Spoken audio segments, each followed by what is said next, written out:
पांवटा साहिब में अबोया 19 cricket tournament में शिक्षा मंत्री रोहित ठाकुर पहुंचे, जहां उन्होंने कहा कि हिमाचल की शिक्षा व्यवस्था को देश का आदर्श मॉडल बनाया जाएगा।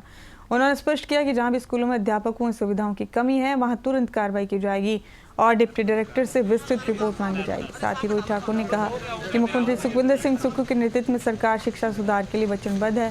स्मार्ट क्लासरूम और डिजिटल संसाधनों से स्कूलों को सुसज्जित किया जाएगा। उन्होंने युवाओं से शिक्षा और खेल दोनों में सक्रिय भागीदारी की अपील करते हुए कहा, हर बच्चे के सपनों को पंख देना ही सच्चा विकास।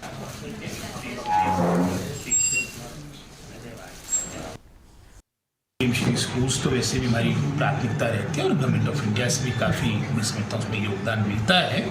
और निश्चित रूप में जो आपने मेरे संज्ञान में बात लाई है, मैं अपने डिप्टी डायरेक्टर से इसमें डिटेल में मैं इस पर रिपोर्ट मांगूंगा कि जो आप समस्या की बात करें किस दृष्टिकोण से है, कोई इंफ्रास्ट्रक्चर से संबंधित प्रॉब्लम है या कोई वहाँ पर पद रिक्त पड़े हैं, तो ये सारी बातें मैं उनसे विशेषकर दारूवाला की आपने बात की, मैं पूरी जानकारी उनसे हासिल करता हूँ। सर, भल्ली कॉलेज में भी स्थल को लेकर सवाल उठ रहे हैं।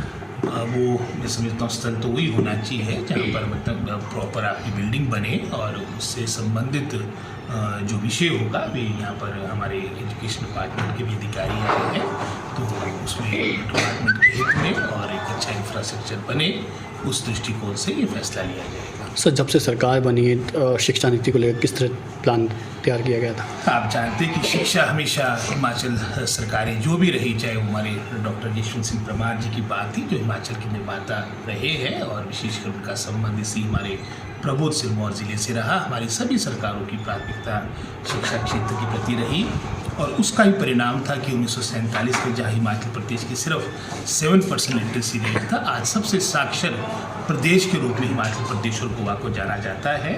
और जहाँ पर एक विस्तार हुआ विशेषकर हमारी कांग्रेस सरकार के कार्यकाल के दौरान, लेकिन एक आवश्यकता समय के अनुसार ये थी कि हम अपने डिपार्टमेंट को स्ट्रेंथन करें, उसको कंसोलिडेट करें और इसी सोच के साथ हमारी सरकार ने कार्य किया। आप जानते हैं कि कहीं ना कहीं जो हमारी क्वालिटी एजुकेशन का स्तर गिर रहा था, जो आपके परिणाम आ रहे थे निराशाजनक थे। उदाहरण के तौर पे आपकी नैस में जो आपकी रैंकिंग हमेशा टॉप 5 स्टेट्स में हुआ करती थी, 2021 में जो रैंकिंग हुई उसमें आप 21वें स्थान पे पहुंच चुके थे।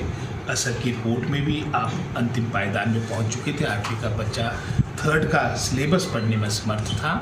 परफॉर्मेंस ग्रेडिंग इंडेक्स में आप 18वें स्थल पे पहुंच चुके थे। तो जितने भी मानक थे मापदंड उसमें प्रदेश पिछड़ता जा रहा था।